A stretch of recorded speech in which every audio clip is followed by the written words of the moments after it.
Sejam todos bem-vindos ao canal Histórias da Espiritualidade. Dando continuidade à história, ninguém desvia o destino. Nas semanas seguintes, Valesca tornou-se literalmente um trapo. Passava praticamente o dia inteiro na cama e mal se alimentava. Seu único consolo era seu filho amado, que passava horas sentado ao seu lado, brincando ou fazendo-lhe companhia. Ara, certo dia, enquanto procurava fazer a patroa provar um pouco da comida que havia feito para ela com tanto carinho, comentou: "Pobre André, o filho dele não está nada bem." "Ângelo?" "Sim." "O que houve, Ara?" O menino parou de comer de repente. No início, deixava metade da comida que a sua mãe punha no prato. Agora nem sequer a toca. André e a esposa estão muito preocupados com o garoto. O médico examinou o menino, mas não soube diagnosticar o que realmente se passa com ele. Só sei que a criança está ficando carne e osso. Mal consegue andar de tanta fraqueza. Quero vê-lo, Ara. Traga-o aqui, por favor, e providencie tudo o que vou lhe pedir. A criada atendeu ao pedido no mesmo instante. Quando Valesca se viu de frente com o pequeno Ângelo, sentiu seu coração se apertar de pena. "Feche a porta", pediu ela então para a criada. Ara atendeu ao seu pedido. Valesca pôs o menino deitado sobre o divã e deu início a um ritual que aprendera para espantar aquele tipo de mal que se abatia sobre a criança. Jogou as folhas numa vasilha cheia de água quente, depois pitadas de sal. Mexeu enquanto dizia uma sequência de palavras numa língua desconhecida para Ara e para o garoto. Molhou então um pedaço de pano na água e passou por todo o corpo do menino enquanto continuava a pronunciar palavras numa língua diferente. No final, disse em uma língua habitual: "Você vai ficar bom, Ângelo. Você há de ficar bom. Repetiremos o benzimento todos os dias até que você se sinta fortificado novamente." E voltando-se para Ara, disse: "Pode levá-lo, Ara."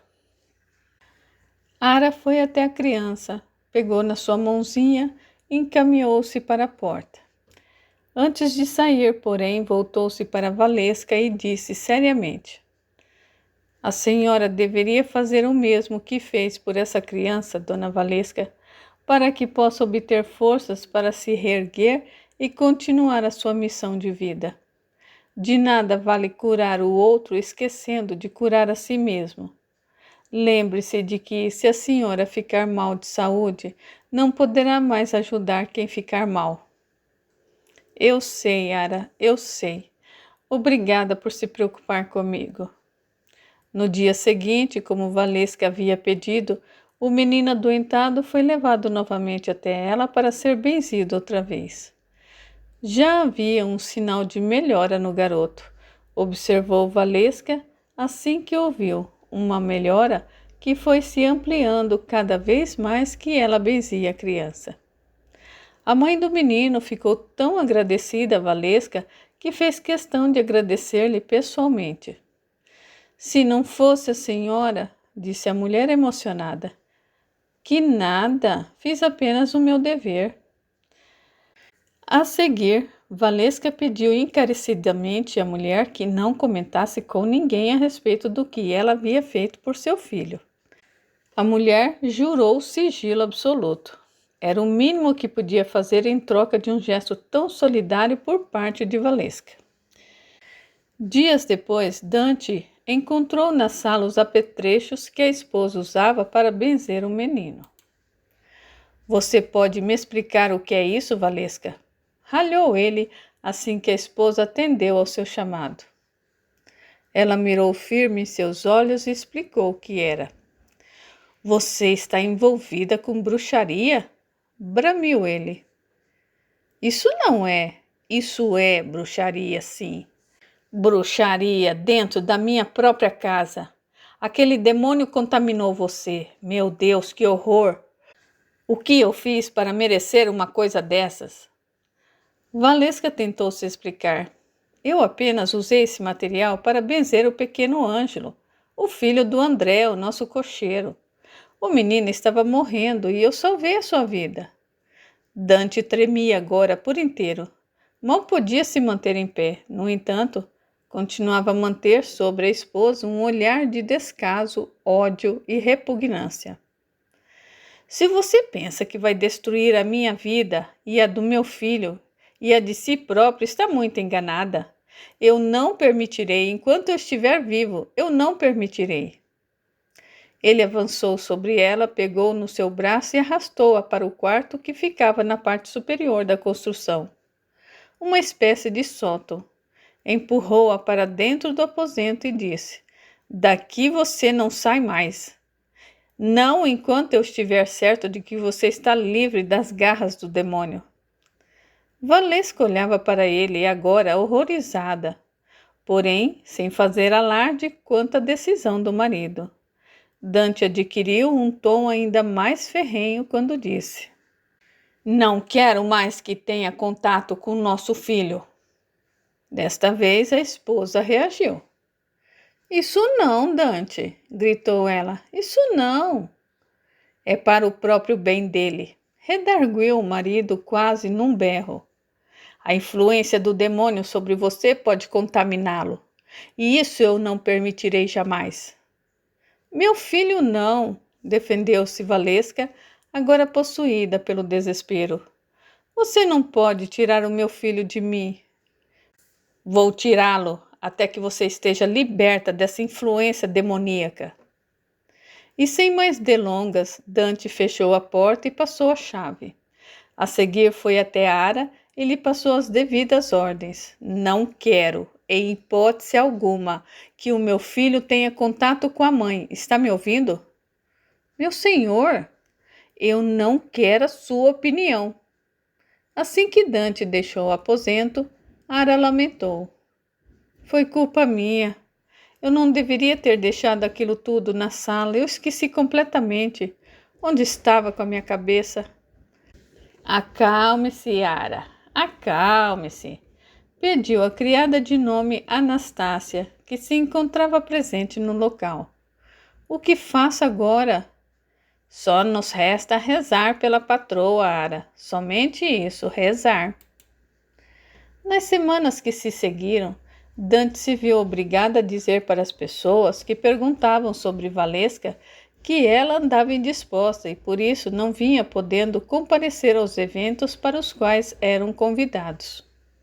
Partiu seu coração ter tomado uma medida tão drástica contra a esposa, mas ele acreditava que aquilo era para o seu próprio bem. Impedir o filho de ver a mãe era também, a seu ver, a melhor forma de proteger o menino das garras do demônio, e se Valesca fosse realmente uma mãe sensata, haveria de compreender e aceitar a sua atitude em prol do próprio filho.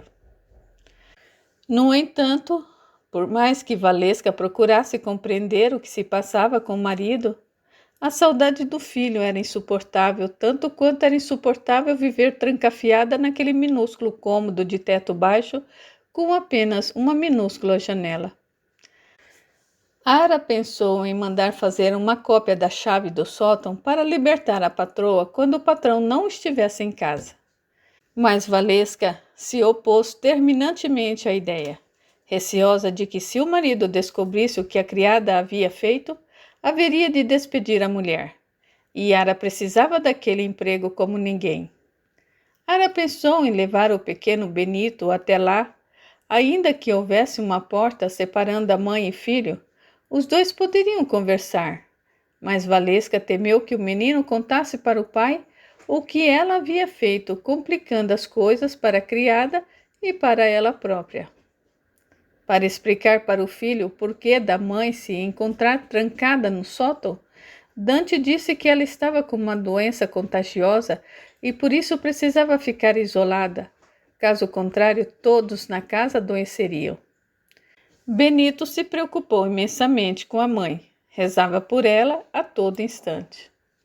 Durante uma das aulas de religião com o bispo Mauriac Hermante, ele quis saber do menino onde estava Valesca, visto que nas últimas semanas ele não a vira. Benito explicou para o homem o mesmo que o seu pai havia lhe explicado. Eu sabia, murmurou o bispo consigo mesmo quando voltava para a cidade. Valesca Escaciana também andava envolvida com a bruxaria. Por isso o marido a prendeu no sótão. É óbvio, só pode ser isso. Um riso maroto torceu-lhe a face. Apesar de o coração de Dante se apertar de dor por ver a esposa naquelas condições, ele procurava se manter firme, lembrando-se do quanto era importante para todos tal medida. Semanas depois. Meu senhor, disse Ara, assim que encontrou o patrão de volta do trabalho. O que foi? Perguntou rispidamente. É Dona Valesca. Ela não está mais respondendo aos meus chamados. Deve estar dormindo, só isso. Desculpe-me, meu senhor, mas eu creio que algo de grave aconteceu com ela. Algo dentro de Dante se agitou, fazendo largar imediatamente o que fazia e seguir para o sótão.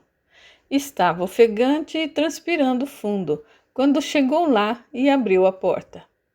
Valesca encontrava-se deitada na cama com uma expressão cadavérica, parecendo em coma profundo. Mande chamar o doutor urgentemente, gritou Dante, rojando-se ao pé da cama. O médico veio, examinou Valesca e explicou. Ela está muito fraca, meu senhor, com anemia profunda. O que deve ser feito? Farei tudo o que estiver ao meu alcance, mas eu receio que... O senhor tem de salvá-la, doutor, gritou Dante, perdendo o controle sobre si. Está me entendendo? O senhor tem que salvar a minha esposa. Quando o filho encontrou o pai, Dante estava com o rosto todo riscado de lágrimas. Eu quero ver a mamãe, papai, disse o menino num tom lacrimoso. O pai abraçou o filho e disse entre lágrimas, você a verá, Benito, agora mesmo. Dante pegou na mão do menino e o levou até o quarto onde a esposa jazia no leito. Ela ainda está doente, papai? Sim, meu filho. Sua mãe ainda está muito doente. Eles se aproximaram da cama e nesse instante Valesca abriu os olhos com muita dificuldade. Ao avistar o filho, os seus olhos se abriram um pouco mais. Uma lágrima escorreu deles enquanto ela pronunciava bem devagar as seguintes palavras. Meu filho. Olá, mamãe. Ela respirou com dificuldade e disse, venha cá, meu querido. O menino olhou para o pai, incerto se deveria ou não. Dante consentiu com a cabeça. Então, a criança sentou-se na beirada da cama, curvou-se sobre a mãe, e Valesca beijou o garoto com ardor. O filho retribuiu os seus beijos, também com ardor. Ela, em seguida, apertou o menino contra o peito, enquanto dizia mais uma vez, eu amo você, meu filho. Eu amo... Houve um suspiro lento e profundo. As pálpebras de Valesca tremeram e por fim fecharam-se com o seu último suspiro. Valesca Itziana estava morta. Dante mal podia acreditar no que via. Curvou-se sobre a esposa, abraçada ao filho, chamando desesperadamente por ela. Valesca, acorde! Acorde, Valesca! A verdade se estampou bem diante dos seus olhos, de forma dolorosa. Volte, Valesca, volte para mim, para Benito. Não vá, por favor, Valesca, não vá. Seu desespero contagiou a criança. A nossa vida nem começou. Pelo amor de Deus, Valesca, fique conosco, por favor, fique. A frase foi cortada ao meio por um pranto profundo e agonizante. A cena do marido aos pés da cama com o filho debruçado sobre a mãe morta era muito triste. A cidade recebeu a notícia da morte de Valesca e Ciana. Com espanto, todos sabiam que ela não andava bem. mas jamais pensaram que o seu estado de saúde fosse tão grave. Sendo Dante e Siena uma pessoa pública, a maioria dos moradores de Isiana compareceu no funeral. Foi um dia muito triste e melancólico para todos aqueles que gostavam imensamente do casal. Benito permaneceu o tempo todo agarrado a seu pai, chorando a morte de sua mãe. O único que se mantinha olhando para todo aquele episódio com outros olhos era o bispo Mauriac Hermante. A maioria das pessoas presentes fez fila para dar os pêsames a Dante. E quando chegou a vez do bispo Mauriac Hermante, Dante se abraçou a ele. Foi melhor assim, disse o bispo ao pé do ouvido de Dante. Dante olhou para ele com espanto. Eu sei, continuou o bispo baixinho. Eu já sabia há algum tempo. Acredite-me, foi melhor assim. O melhor modo de proteger o seu filho das garras do Satanás. O bispo seguiu o caminho, deixando Dante ainda mais aturdido do que estava. A semana seguinte, viu um Dante arrasado com a morte da esposa, carcomido de saudades e culpa por havê-la prendido naquele sótão. Queria imensamente que Deus lhe explicasse por que havia levado a esposa para junto dele. Se ele fez tudo aquilo para proteger a sua casa, exorcizar o demônio. A resposta não foi dada por Deus, foi dada pelo bispo Mauriac Hermante. Deus não teve escolha, Dante. A única forma que ele encontrou para livrá-la das mãos do demônio foi tirando-lhe a vida. Fez isso para protegê-los, principalmente proteger o seu filho, pois ela, como mãe, poderia ter influência maligna sobre o garoto. Dante ficou pensativo por alguns instantes. Por fim se lembrou de fazer-lhe a pergunta que estava engasgada em sua garganta havia muito tempo. Como soube que Valesca estava envolvida com bruxaria, estimado bispo? Achei estranho não a encontrar mais, quando vinha dar as aulas de religião para o seu filho. Quando soube que você havia trancada no sótão por causa de uma doença contagiosa, logo deduzi qual doença era essa. Foi o único modo que eu encontrei para proteger a todos nós. No entanto, desde a morte dela, pergunto-me se eu fiz a coisa certa, e receio que não. Fez sim, meu filho. Não se culpe mais. A verdade, por mais dolorosa que seja, precisa ser encarada. E qual é a verdade, bispo? Que todas essas mulheres que se voltam para esses males desaprovados pela igreja já nascem filhas do demônio. O senhor acha mesmo? Tenho certeza absoluta. Nós não falamos a respeito para não causar polêmica, mas porque Deus haveria de dar à luz a filhos com tamanha fraqueza. Eu nunca havia pensado nisso, pois pense. Fez-se um breve silêncio quebrado minutos depois para a chegada de Benito. Ao ver o bispo, o menino rapidamente reprimiu seus passos. Papai, murmurou, parecendo ligeiramente assustado. Sim, meu filho, o que há? Nada. Gaguejou o menino, agora com os olhos ligeiramente arregalados. Esse não é o modo correto de saudar o bispo, Benito. O menino baixou os olhos submisso, foi até o bispo, pegou-lhe na mão que lhe era estendida e a beijou.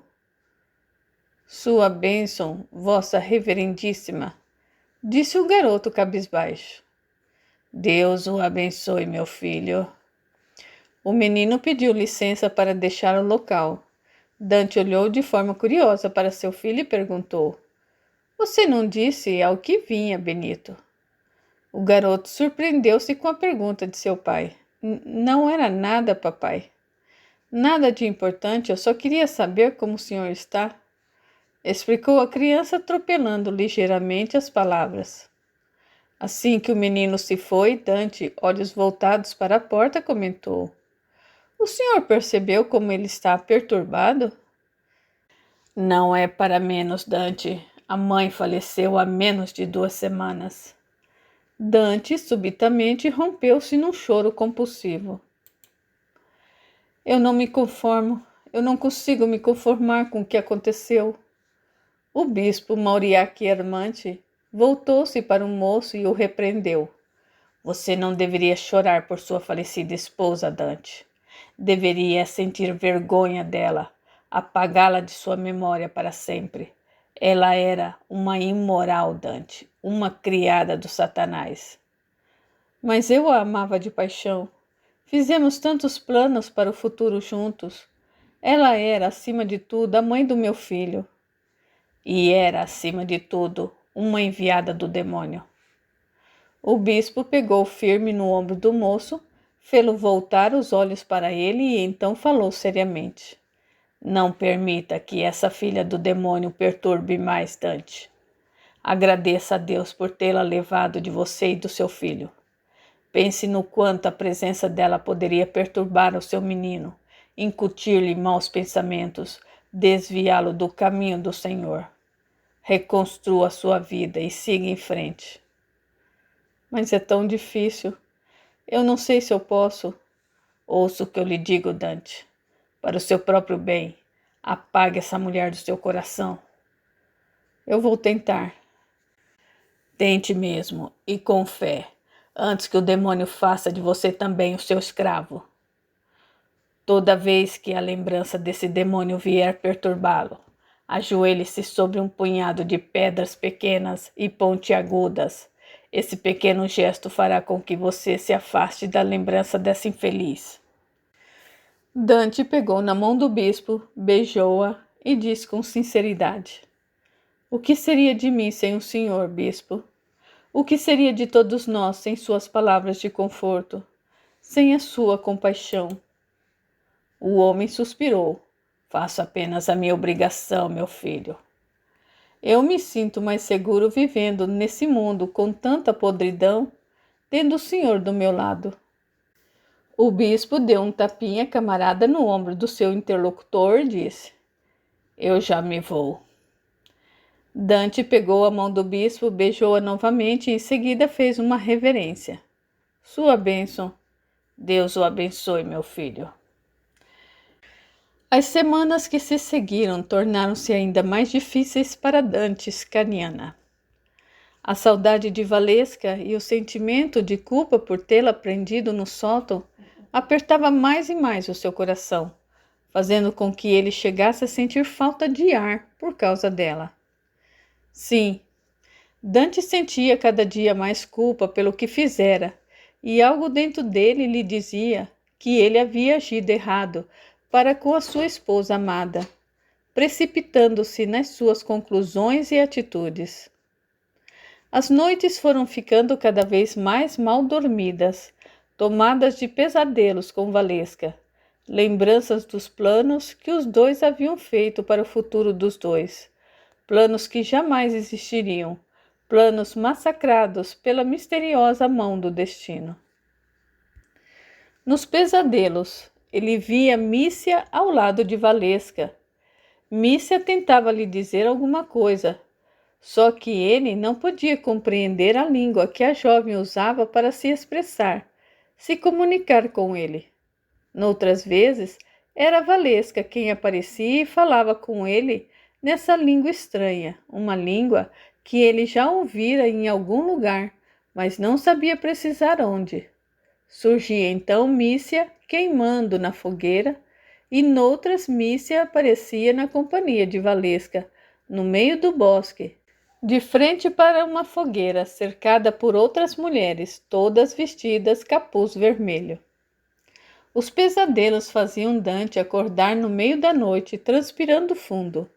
Buscava um copo de água para acalmar-lhe os nervos. Algo que pouco surtia efeito, restando-lhe apenas a alternativa de voltar para a cama e procurar dormir novamente, o que nunca acontecia, pois 5 minutos após acordava outra vez assustado. Levava mais uns 5 minutos para pegar novamente no sono, até acordar 5 minutos depois, assustado novamente. E era assim até o raiar do dia. Com tudo isso, seu peso foi diminuindo consideravelmente e os seus olhos mostravam nitidamente o horror por que ele passava nas madrugadas. Ara um dia aproximou-se do patrão e pediu licença para lhe falar. Meu senhor, desculpe-me intrometer na sua vida, mas seria melhor que tomasse algum chá calmante antes de ir para a cama. O senhor está com aparência cadavérica. Obrigado por se preocupar comigo, Ara, mas não há nada melhor do que a bênção do bispo para me ajudar a superar esse período negro da minha vida. Eu só quis ajudar, senhor. Eu agradeço. A mulher já ia se retirando quando ele perguntou: E as aulas de catequismo de Benito, como vão? Benito tem se comportado, estudado? Creio que sim, meu senhor. Benito pouco fala a respeito. O bispo não fez nenhum tipo de reclamação, fez? Não, senhor. Isso é bom. Aborrecer-me-ia muito se Benito não se comportasse direito nas aulas do bispo. Pareceu que a mulher ia dizer mais alguma coisa, mas mudou de ideia. Com licença, senhor. O patrão assentiu com os olhos. Ao virar-se para a janela, Dante teve uma visão repentina da esposa. Saltou da cadeira aflito. A visão desapareceu. Seu coração batia disparado agora em seu peito. Ela não me perdoa. Lastimou ele. Ela não me perdoa. É isso que ela quer me dizer. Ela não me perdoa por eu tê-la trancado naquele sótão, por tê-la levado indiretamente à sua morte. No minuto seguinte, Dante mandou preparar a carruagem, vestiu seu sobretudo, pegou a sua cartola, a bengala e partiu. Foi direto para o cemitério. Queria muito visitar o túmulo de sua esposa. Ali depositou as flores que colheu num jardim nas proximidades e orou por ela. Aquele dia, depois do jantar, Dante ficou debruçado sobre a janela da sala de estar, olhando para o jardim que beirava a janela em questão. Pensava na vez em que viu Valesca nos seus cabelos pretos soltos ao vento, correndo pelo gramado. Como estava bonita naquele seu longo vestido branco esvoaçante. Como tudo que usava parecia deixá-la mais bonita. 2 meses depois. Senhor? Exclamou Ara ao ver o patrão entrando pela porta da frente da mansão. Não havia espanto algum na face da criada. Era como se ela estivesse esperando por sua chegada. Dante explicou o motivo de sua volta repentina para casa em meio a um sorriso sem graça. Minha memória continua péssima, Ara. Podia jurar que havia posto dentro da minha frasqueira todos os documentos que precisaria levar para o escritório. Mas não. Esqueci pelo menos 3 deles.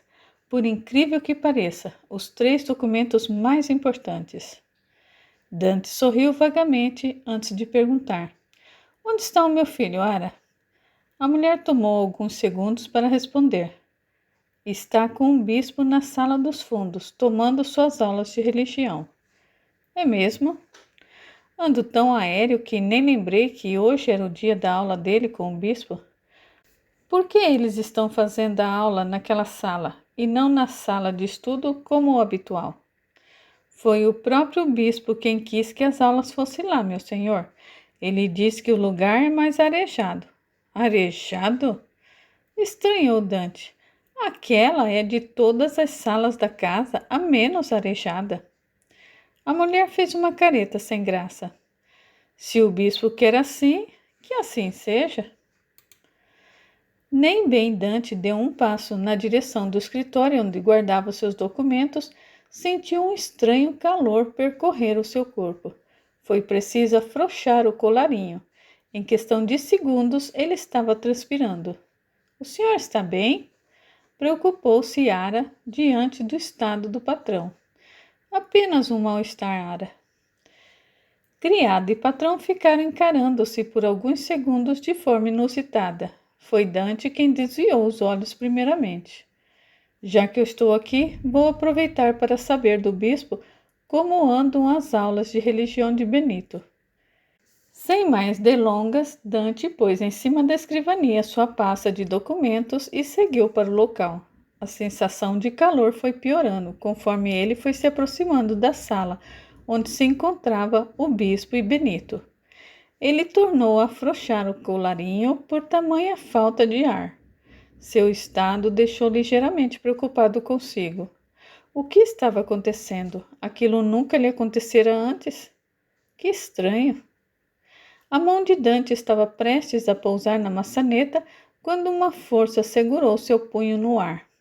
Foi exatamente essa sensação que ele teve, como se realmente uma mão invisível tivesse segurado o seu punho no ar.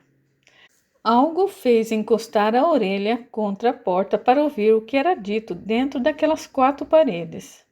Havia uma palavra ou outra ecoando no recinto, envolto num silêncio esquisito. O filho deveria estar escrevendo alguma coisa, uma composição, certamente, para haver tanto silêncio por ali.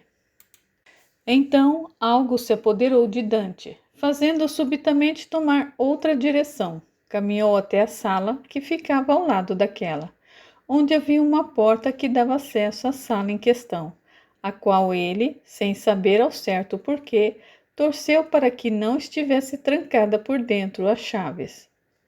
Dante pousou a mão na maçaneta e, para seu alívio, a porta estava destrancada.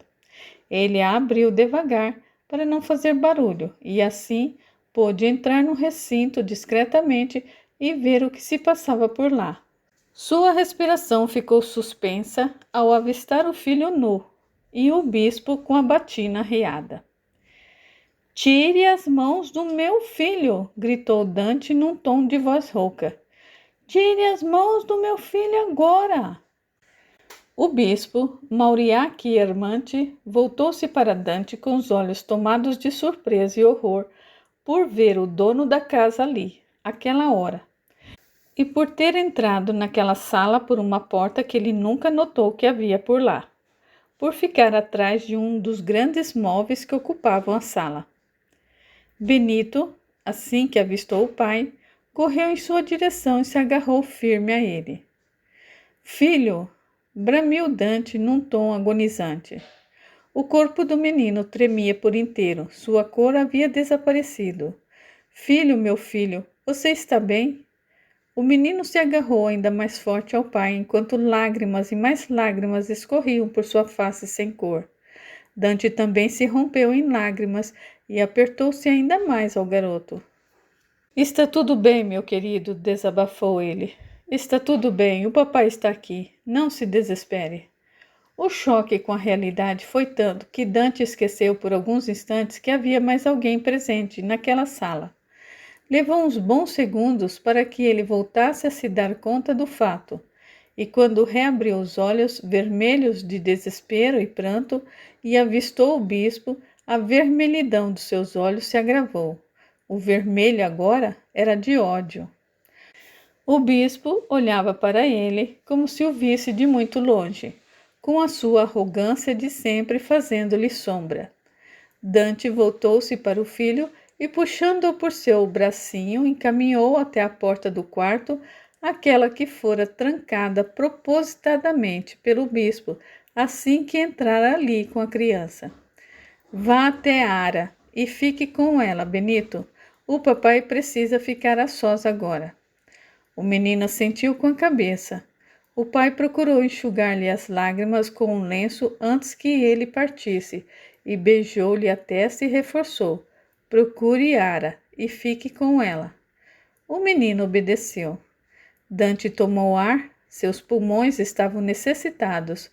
Voltou então para dentro do aposento e fechou a porta. O bispo continuava parado no mesmo lugar de pé, olhando de viés para o dono da casa. Levou quase um minuto até que Dante conseguisse encarar o homem novamente, e quando o fez, arrepiou-se e sentiu um gosto amargo sufocar-lhe a garganta. "Dante", disse o bispo Mauriac Ermani, "não tire conclusões apressadas. Conclusões tiradas na pressa é coisa do demônio." A palavra demônio bateu fundo em Dante. "Demônio?" indagou Dante com nojo. Sim, o demônio, reforçou o bispo. É ele quem está perturbando a sua mente, fazendo-o ver coisas que não existem. Se for o demônio realmente quem está por trás da minha visão neste momento, levando-me a tirar conclusões precipitadas, como o senhor mesmo diz, então esse demônio é uma bênção. Só pode ser um anjo disfarçado de demônio, ou melhor, continua sendo um anjo. O único que quer me fazer acreditar que existe algum demônio, que é você. Respeite-me, Dante. Respeito? Você quer respeito? Que respeito eu posso dar a um homem que desrespeita uma criança e deve já ter desrespeitado muitas outras mais? Você não está concatenando bem com as ideias. Defensor da moral e dos bons costumes, aproveitador de Deus para manipular os homens, ela estava certa. Valesca estava certo o tempo todo. Tentou abrir os meus olhos, mas eu estava cego. Havia ficado cego por sua causa. Como eu pude ser tão tolo, tão cego, para não ver a realidade? A sua esposa era uma mulher que tinha parceria com o demônio. Era uma bruxa, como amiga dela, uma herética, uma afronta à nossa religião, a Deus. Uma afronta ao Deus que vocês criaram. Eu duvido que o verdadeiro Deus seja como vocês falam, como insistem em nos fazer acreditar. Dante, por um momento, vertiginoso, não conseguia respirar. Um gemido escapou de seus lábios antes de dizer, num tom cada vez mais inconformado: Agora eu vejo tudo claramente. Meu Deus, como eu fui besta para não perceber o quanto os mandamentos da sua igreja são sustentados pela ignorância. Uma ignorância que é capaz de matar pessoas em nome de Deus. Eu fui tão ignorante quanto a ignorância que sustenta a tua igreja. Meça suas palavras, Dante. Você ainda está de frente para um homem santificado. Santificado? Murmurou Dante num tom ácido. Não me faça rir. O senhor que se diz santificado só pode ter sido santificado pelo demônio. Dante! Dante foi para cima do bispo com o dedo em riste e explodiu. Não ouse nunca mais usar Deus para endossar a maldade que vocês querem disseminar na terra. São vocês que têm falta de respeito pelo próximo. São vocês que não respeitam as diferenças de cada ser humano, os dons de cada um. Vocês são realmente o demônio, pois devem sentir prazer em matar, ferir, molestar crianças, destruir lares. Vocês se dizem porta-voz de Deus, mas não são, na verdade, porta-voz do diabo. Eu posso lhe condenar por heresia, Dante. E eu posso lhe condenar por ter molestado uma criança, se é que foi somente uma. Não creio, algo me diz que foram várias. E se eu fizer uma pesquisa por aí, eu vou descobrir que várias foram molestadas por você e provavelmente por outros da sua laia. Você está dominado pelo demônio. Você, os de sua laia, é que deveriam ter sido queimados vivos na fogueira que mataram tantas e tantas mulheres e homens ao longo dessa inquisição imunda. O bispo dirigiu um olhar penetrante e irônico para Dante, antes de assegurar em tom grave: Diga o que você quiser a meu respeito, Dante. Será a sua palavra contra a minha? Não. Será a minha palavra e a do meu filho contra a sua. E você acha que alguma autoridade vai acreditar nas palavras de um menino? O bispo soltou um riso curto e debochado. Parecia sentir um prazer quase que ilícito por deixar Dante desconcertado. Dante fitava-o agora incrédulo, decepcionado, e comentou: Como você é mau, meu Deus, como você é mau! Como eu fui cego em não perceber a sua maldade. O bispo agora parecia devorar com prazer cada erupção que a decepção e o desespero causava no homem à sua frente. Minha esposa morreu por causa de vocês, acrescentou Dante com os olhos embaçados de lágrimas, dessa inquisição fundada em mentiras e hipocrisia. Ela morreu porque era uma herética, afirmou o bispo em tom brusco. Uma profana. Ela morreu porque era do bem, o bem real. Foi por isso que Jesus disse: tende cuidado para que alguém não vos seduza, porque muitos virão em meu nome dizendo: eu sou o Cristo, e seduzirão a muitos. Levantar-se-ão muitos falsos profetas que seduzirão a muitas pessoas.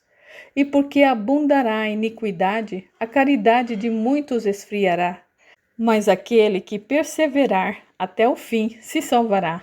Então, se alguém vos dizer: o Cristo está aqui ou está ali, não acrediteis absolutamente, porque falsos cristos e falsos profetas se levantarão, que farão grandes prodígios e coisas de espantar a ponto de seduzir, se fosse possível, os próprios escolhidos.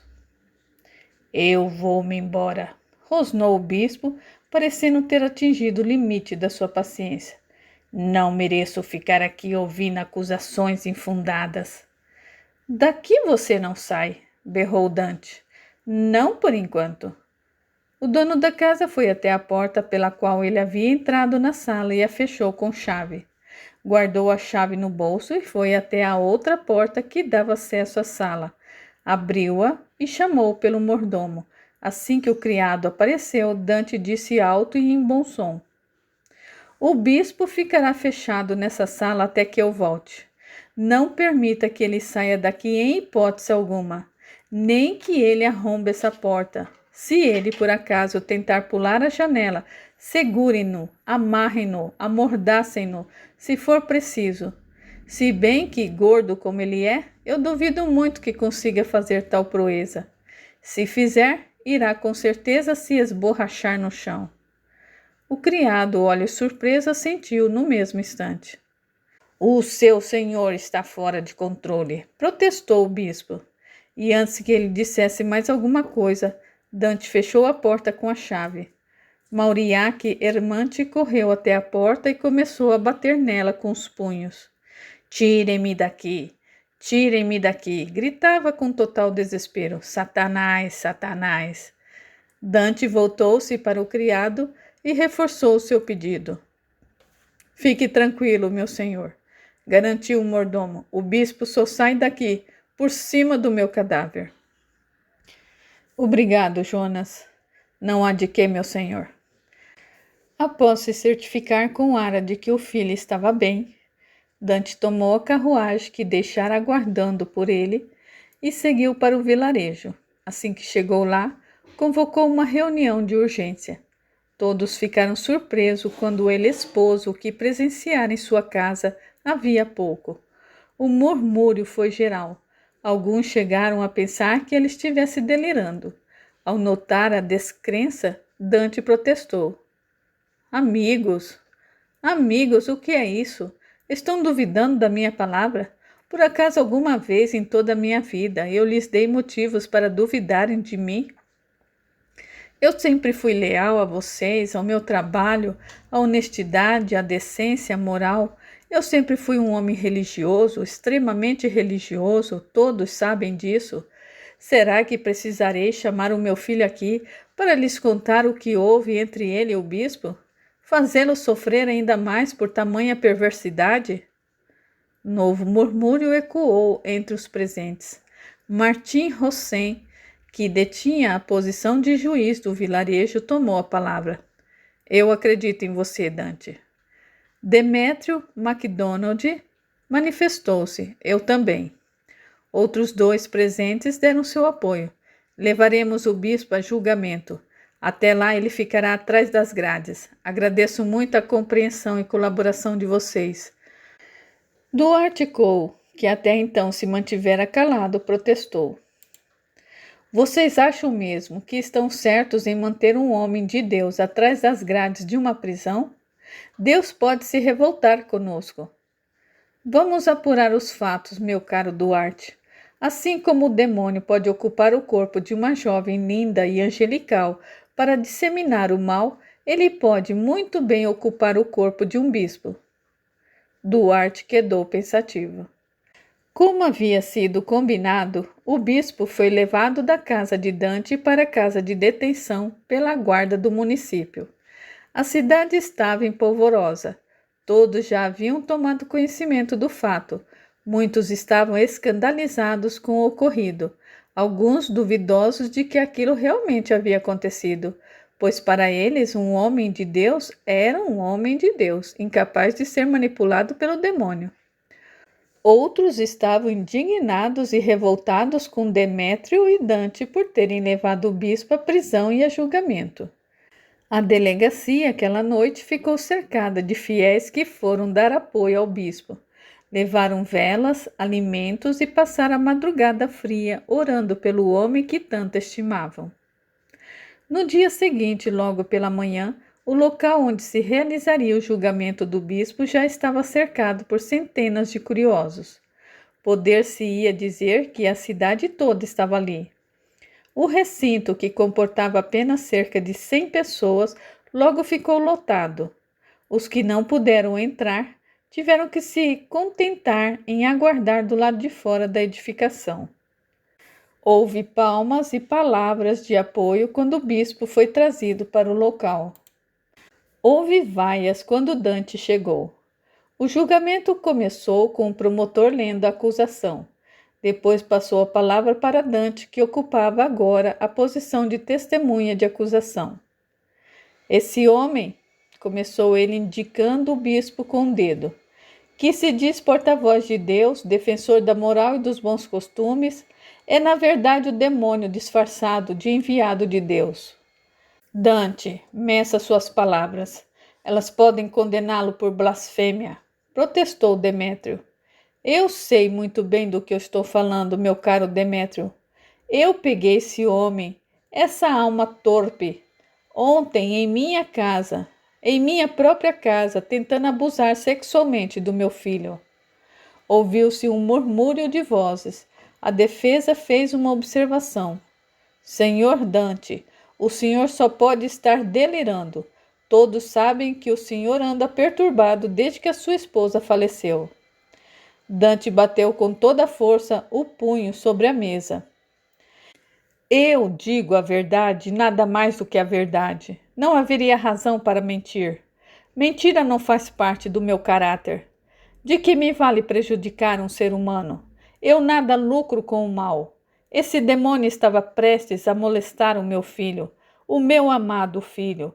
E se eu não tivesse esquecido alguns documentos importantes em minha casa, não o haveria impedido de consumar o fato.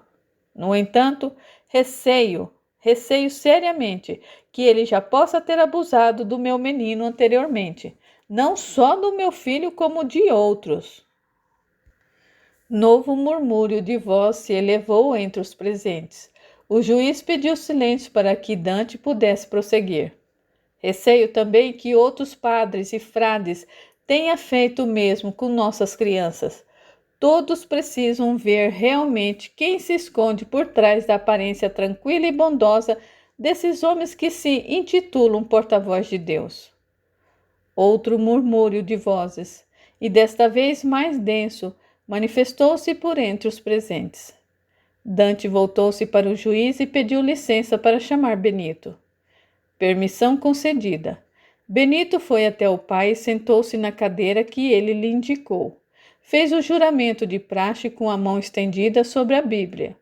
E só então Dante lhe perguntou: diga, meu filho, sem medo, o que o bispo Mauriac Ermante fez com você ontem à tarde, durante a aula de religião, pouco antes do papai entrar na sala. O menino baixou o olhar, engoliu em seco. O pai pegou firme em seus ombros e disse: não precisa ter medo, meu querido. Papai está aqui. É muito importante para todos, inclusive para os seus amiguinhos, que você conte o que se passou ontem à tarde entre você e o bispo, durante a aula de religião. O menino voltou a cabeça para trás e passeou seus olhos pelo rosto de cada amiguinho seu. Era como se estivesse procurando apoio no olhar de cada criança. Seus olhos então cruzaram com o do bispo, um choque de olhares que provocou um súbito estremecimento no garoto.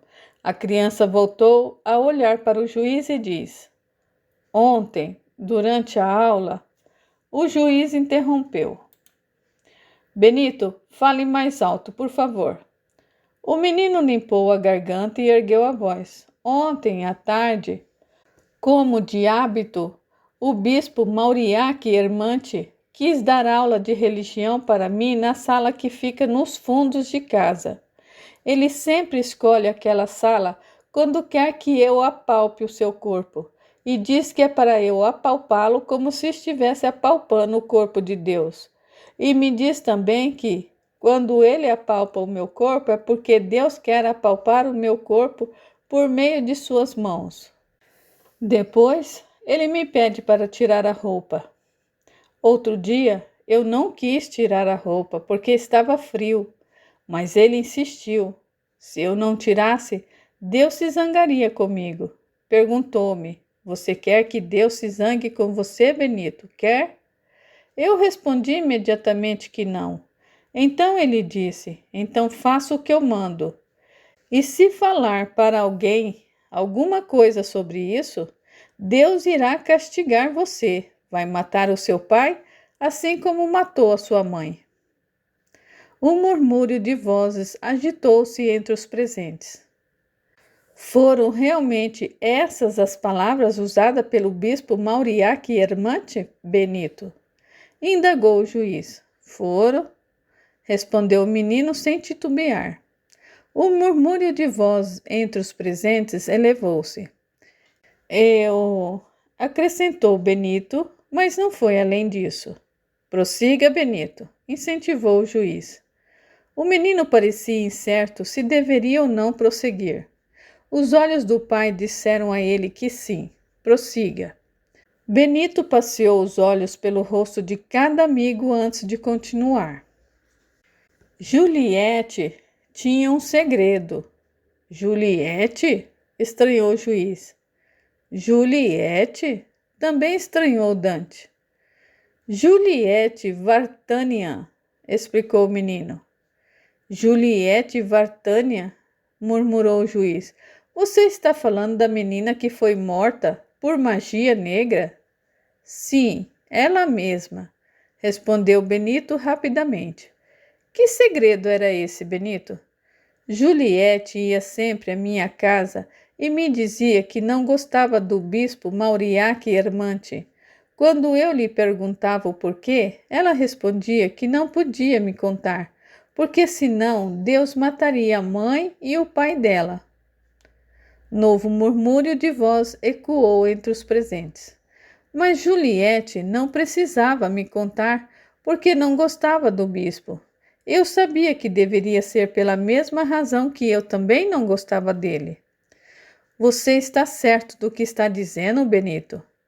Agora era a defesa quem perguntava. Sim, eu gostava muito de Juliette. Sofri muito com a sua morte.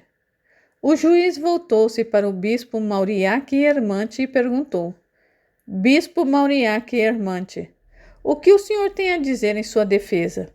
Que tudo isso não passa de um complô contra a minha pessoa e a nossa religião sagrada. Esse homem e essa criança estão dominados pelo demônio.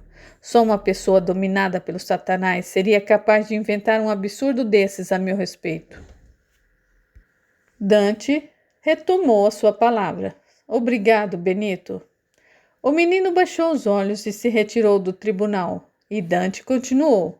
Como disse há pouco, estou quase certo de que os filhos dos meus colegas passam pelo mesmo tipo de abuso por parte do bispo e de outros padres e frades da paróquia.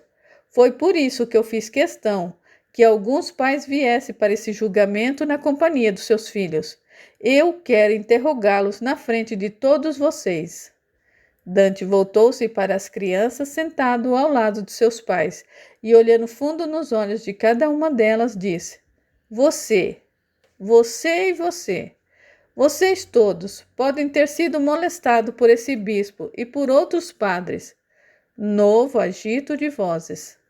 Ainda olhando direto e reto para cada uma das crianças, Dante acrescentou: Percebo pelo olhar de cada um de vocês que a minha afirmação procede. Os olhos são as janelas da alma.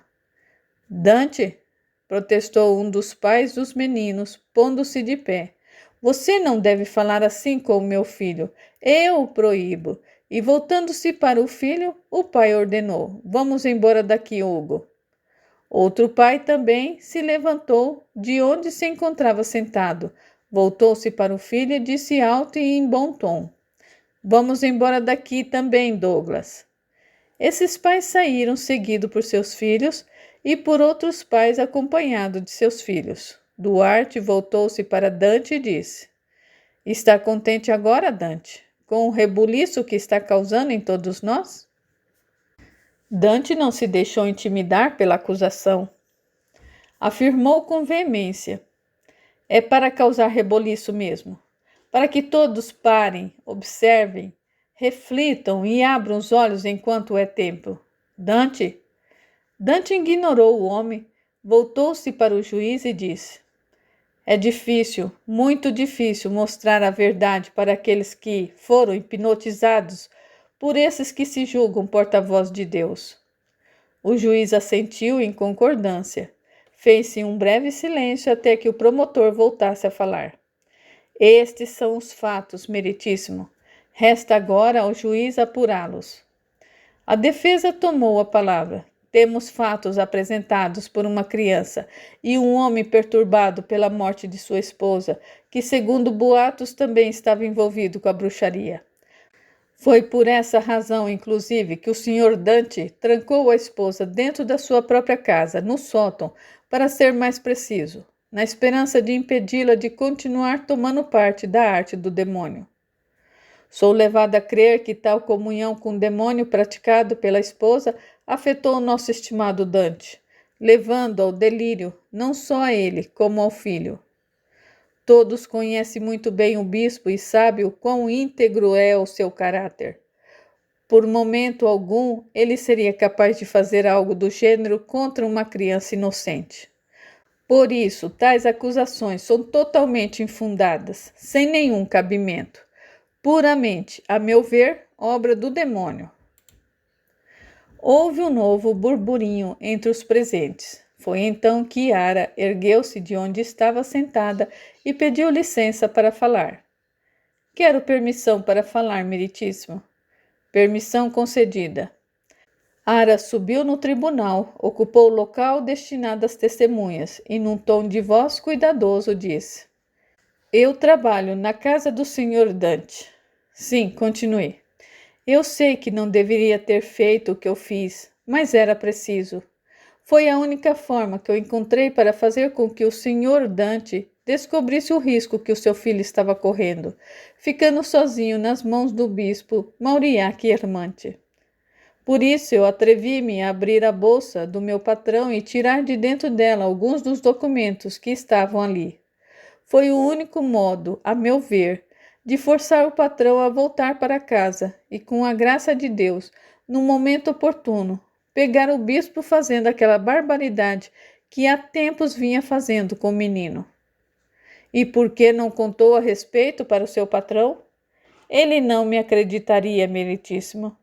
E sou levada a crer que nenhum patrão acreditaria num criado caso ele se atrevesse a falar a respeito. Esse patrão seria capaz de demitir esse criado, até mesmo de acusá-lo de imoral, um anticristo, um bruxo. Jogá-lo nas mãos dos inquisidores, que certamente o condenariam a morrer queimado na fogueira por considerar as suas palavras uma heresia. Não creio que tenha sido somente eu quem tenha descoberto o que o bispo vem fazendo com seus alunos. Outros colegas de profissão devem ter descoberto o mesmo. Não é difícil, uma vez que estamos sempre em casa, limpando, organizando as coisas, observando as crianças depois que o bispo e os padres partem daquilo que eles chamam de aula de religião. E todos esses meus colegas se viram, assim como eu, obrigados a guardar segredo do que descobriram por medo. Posso queimar na fogueira, mas eu digo, sem temor algum, que esses homens que se dizem defensores da moral e dos bons costumes, porta-voz de Deus, não passam de demônios fantasiados de anjos. As pessoas se mostraram boquiabertas diante do depoimento da mulher. Um depoimento que parecia mais um desabafo. Voltando-se para Dante, Ara completou: Desculpe-me, meu senhor, pelo que eu fiz, mas foi... Ele a interrompeu delicadamente, dizendo: Não há o que se desculpar, Ara. Foi graças a você que eu pude descobrir essa imoralidade, salvando meu filho de uma desgraça maior. Ara pediu permissão para fazer um adendo. Permissão concedida, a mulher falou: Estou quase 100% certa de que a pequena Juliette Vartanian não morreu por ter participado de bruxaria ou magia negra, como o bispo e os demais padres quiseram nos fazer acreditar. Juliette morreu porque foi estuprada por um dos padres ou freis. Um estupro que a deixou grávida e com complicações, algo muito natural, considerando o fato de que Juliette era uma menina que mal acabara de adentrar na adolescência. A pergunta seguinte partiu do juiz. A senhora está querendo dizer que a menina morreu porque estava grávida, é isso? Não exatamente, meritíssimo. A pequena Juliette morreu assassinada. Novo choque nos presentes. Explique-se melhor, minha senhora, pediu o juiz. Ara tomou ar para manter a sua coragem para continuar dizendo o que acreditava ser preciso dizer. O estupro deve ter deixado Juliette profundamente perturbada. Transtornada seria a melhor palavra para descrever seu estado emocional. Durante a forte febre que começou a estremecer o seu corpo e a prendeu à cama, Juliette começou a falar o que não devia. Um dos padres que havia sido chamado para orar por sua convalescência deve ter ouvido seu desabafo em meio à forte febre e, com receio de que a menina denunciasse aquele que a estuprara, achou por bem tomar uma providência contra aquilo antes que fosse tarde. Vale lembrar que esse padre ou frei pode ter sido o mesmo que estuprou a pobre menina, daí o motivo de tamanha precaução. Que precaução foi essa tomada por esse padre ou frei, minha senhora? Indagou o juiz. A pior de todos, meritíssimo. Esse sujeito, no momento propício, deve ter dado alguma coisa para a menina beber e assim silenciou Juliette para sempre. A senhora está querendo dizer que esse padre ou frei deu veneno para a adolescente adoentada? Eu não estou querendo dizer, meritíssimo, eu estou afirmando.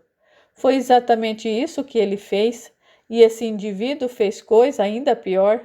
Mais tarde acusou Samara Rowland, a moça que cuidava de Juliette Vartanian, como enfermeira particular, de ter feito magia negra com a menina para explicar sua morte súbita e principalmente a dose de veneno no interior da menina, caso fosse feita uma autópsia no corpo dela. Samara Rowland era uma moça muito direita, trabalhadora, fiel aos seus patrões e também muito minha amiga. Ela me contou tudo o que eu estou lhe contando, tomada de desespero e pranto. Ela estava ao lado da menina o tempo todo e ouviu o que Juliette dizia durante a forte febre e juntou 2 mais 2 e, diante da sua morte súbita, não teve dúvidas. Soube rapidamente o que havia ocorrido. Sentiu-se péssima por não ter percebido antes o que aquele homem que estuprou a menina planejava fazer contra ela. Acreditou que, se tivesse percebido, teria salvado a garota. O padre em questão deve ter percebido que Samara Rowland sabia a respeito do estupro, e por isso acusou a pobre moça de ter feito bruxaria contra a criatura. Assim, sentenciou a pobre moça à morte. Se ela não tivesse morrido durante a tortura, para que ela confessasse seu envolvimento com a bruxaria, ela teria certamente morrido na fogueira. Os presentes levantaram-se e começaram a gritar de ódio e indignação. Silêncio! Pediu o juiz, batendo o martelo com toda a força. Silêncio no tribunal! A defesa pediu permissão ao juiz para fazer uma pergunta à mulher que depunha. A senhora tem todas as provas disso tudo que acabou de nos contar? Não. Eu tenho apenas a minha palavra. Sei que não deve significar muito, mas eu precisava falar. Todos têm que saber o que se passou. Justiça deve ser feita à pobre Sâmara e à pequena Juliette.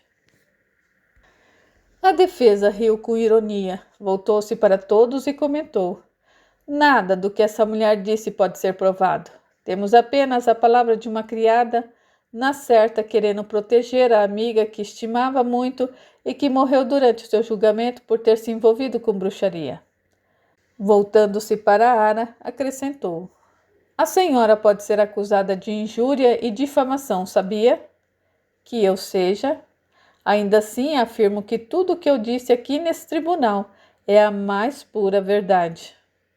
A defesa ia dizer mais alguma coisa, mas não foi além da primeira sílaba. Um murmúrio de voz elevou-se por entre os presentes, chamando a sua atenção para lá. 2 dos pais que haviam deixado o julgamento na companhia dos filhos minutos atrás retornavam para o local acompanhado de seus filhos. Um dos pais pediu, então, permissão ao juiz para falar. Permissão concedida. Meritíssimo, volto a esse tribunal, o qual eu deixei há pouco, contrariado devido à acusação feita pelo senhor Dante, porque algo muito importante aconteceu quando eu tomava o caminho para minha casa. O homem tomou ar, voltou-se para o filho e pediu: Diga, filho, diga ao meritíssimo o que me disse há pouco. O menino chamado Hugo contou a seguir a mesma história que Benito havia contado a todos havia pouco. Você tem certeza do que está falando, garoto? Inquiriu o juiz, prestando bem atenção no semblante do menino. O garoto assentiu com a cabeça. Ouviu-se então a voz do outro pai que voltara para o tribunal na companhia do seu filho. Com licença, meritíssimo, meu filho também quer depor. Por favor, respondeu o juiz, dando vez para o garoto se pronunciar. O menino contou a mesma história que Hugo contara havia pouco. Constava apenas uma diferença na sua narrativa. Quem molestara o menino não foi o bispo, mas sim o padre Haroldo Vieira. Os presentes chegaram a erguer o pescoço tamanha comoção. Outra criança quis depor o seu depoimento, que era uma réplica dos depoimentos anteriores. Foi feito entre lágrimas. Os pais e demais crianças ficaram tão comovidas que poucos conseguiram conter o pranto. Quando Dante se percebeu que nenhuma criança mais queria se manifestar, ele voltou-se para o bispo Mauriac Hermante e disse num tom de voz mais calmo: Acabou, bispo. Acabou, graças a Deus, graças ao verdadeiro Deus. Você foi pego. Você e toda a sua corja nunca mais hão de abusar de uma criança inocente e tampouco matar inocentes usando o nome de Deus.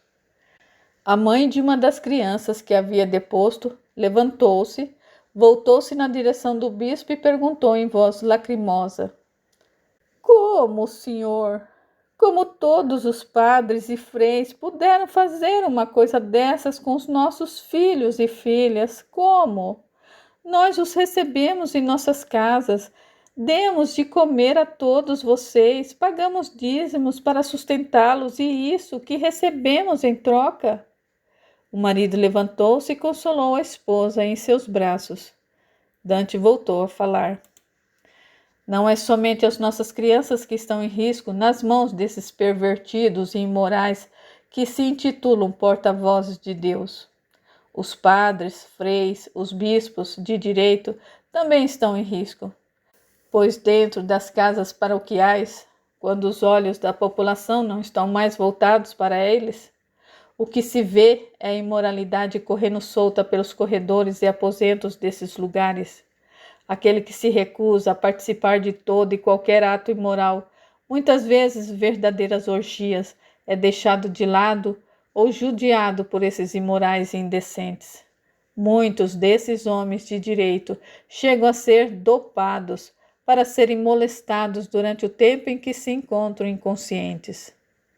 Houve novamente um agito entre os presentes. Foi então que um dos presentes se levantou, voltou-se na direção do bispo e aos berros sentenciou: Que você queime nos quintos dos infernos, seu demônio. Deixe-nos em paz, Satanás, berrou o outro. Morte a esses demônios, bramiu mais um. Que sejam queimados nas fogueiras, urgiu o outro. Precisamos exorcizar esses enviados do demônio, manifestou-se outro pai. A população se revoltou a tal ponto que todos queriam linchar o bispo e os padres da cidade. Alguns chegaram até a cogitar a vontade de atear fogo à sede dos padres e bispo, por acreditarem que essa seria a única forma de exorcizar da cidade todo o mal que havia lhes enegrecido a alma. Aguarde, a história continua.